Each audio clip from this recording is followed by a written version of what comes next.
باش تعرفوا دابا قضية زيت العود راه ماشي غالي. زيت العود راه ماشي غالي، راه هادوك اللي تيبيعوا زيت العود شافوا باللي كاين واحد جو عام ديال الغلاء، شافوا باللي كلشي كيغلي، الاسواق الكبرى، الاسواق الصغرى، الاسواق ديال الخضروات، مولين الطوموبيلات غلاو، الحكومه براسها كدير مجموعه ديال الزيادات في مجموعه من المواد الاساسيه، كتزيد الضرائب على مجموعه من المواد الاستهلاكيه اخرها الالكترونيات والهواتف النقاله وغيرها وغيرها. وداك الشيء علاش اي واحد كما كان سواء موالين الزيت ولا غيرهم كيشوف الجو العام كله فيه الغلا فتا هو تيغلي. راه حنا حاليا في الشهر الاخر ديال عام 2023 الحكومه هذه اكثر من عام ونص كانت قالت لنا بانها كتدعم ارباب الشاحنات ونقل البضائع،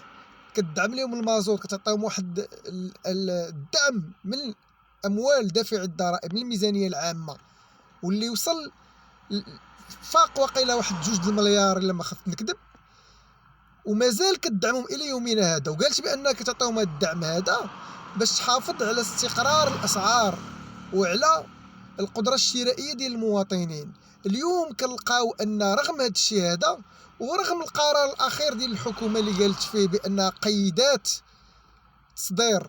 زيت الزيتون الى الخارج باش تحافظ على الاسعار في واحد المستوى ملائم للمواطن المغربي والجيب ديالو، هانتوما كتشوفوا حاليا السعر ديال لتر واحد من الزيت وصل في بعض المدن 120 درهم، في الوقت اللي كاينين الناس اللي قرروا انهم يبيعوه بالاسعار عاديه في المتناول ما بين 70 75 درهم، يعني ما كانش زيادات كبيره. والبعض الاخر اللي هما الغالبيه فمشاو دخلوا للمنظومه اللي كاينه ديال الغلاء، كلشي غالي كلشي غالي، وحتى الناس المواطنين براسهم كيزيدوا يرسخوا هذه الفكره هذه باللي راه كاين الغلاء وكلشي غالي، وكيبقاو غير بيناتهم. دابا كيكونوا الناس جالسين غير في شي عراضه وتيقولوا هذا العام غيكون الزيت غالي، وقالوا هذا العام زيت العود غيكون غالي، وكتبقى تمشي بين الناس هذا العام الزيت غالي هذا العام الزيت غالي، حتى كتولي واحد القناعه. واخا دابا الزيتون كان في شي بلايص ب 4 دراهم 5 دراهم حتى 6 دراهم للكيلو، رغم ذلك هاد الناس هادو اللي كان عندهم الزيتون بهذا المبلغ هذا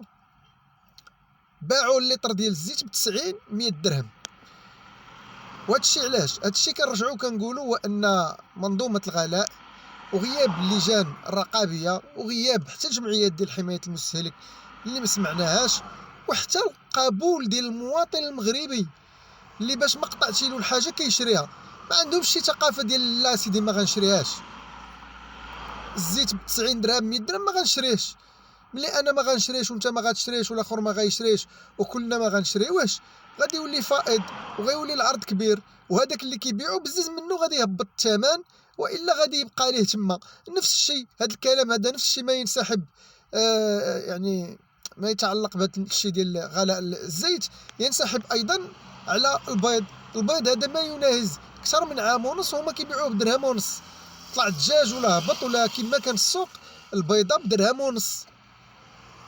تخيل معايا دابا كون انا ما نشريش البيض وانت ما تشريش البيض والاخر ما يشريش البيض، واش هاد الناس غيخليو البيض ديالهم يخسر ولا غادي نهبطوا الثمن؟ هادشي اللي قلناه غير باش انا وانت نفكروا مزيان، ما نبقاوش نكونوا ضحايا ديال الجشع وديال اسواق الاستهلاك وديال موجات او فيضانات الغلاء المصطنع وليس الغلاء الحقيقي.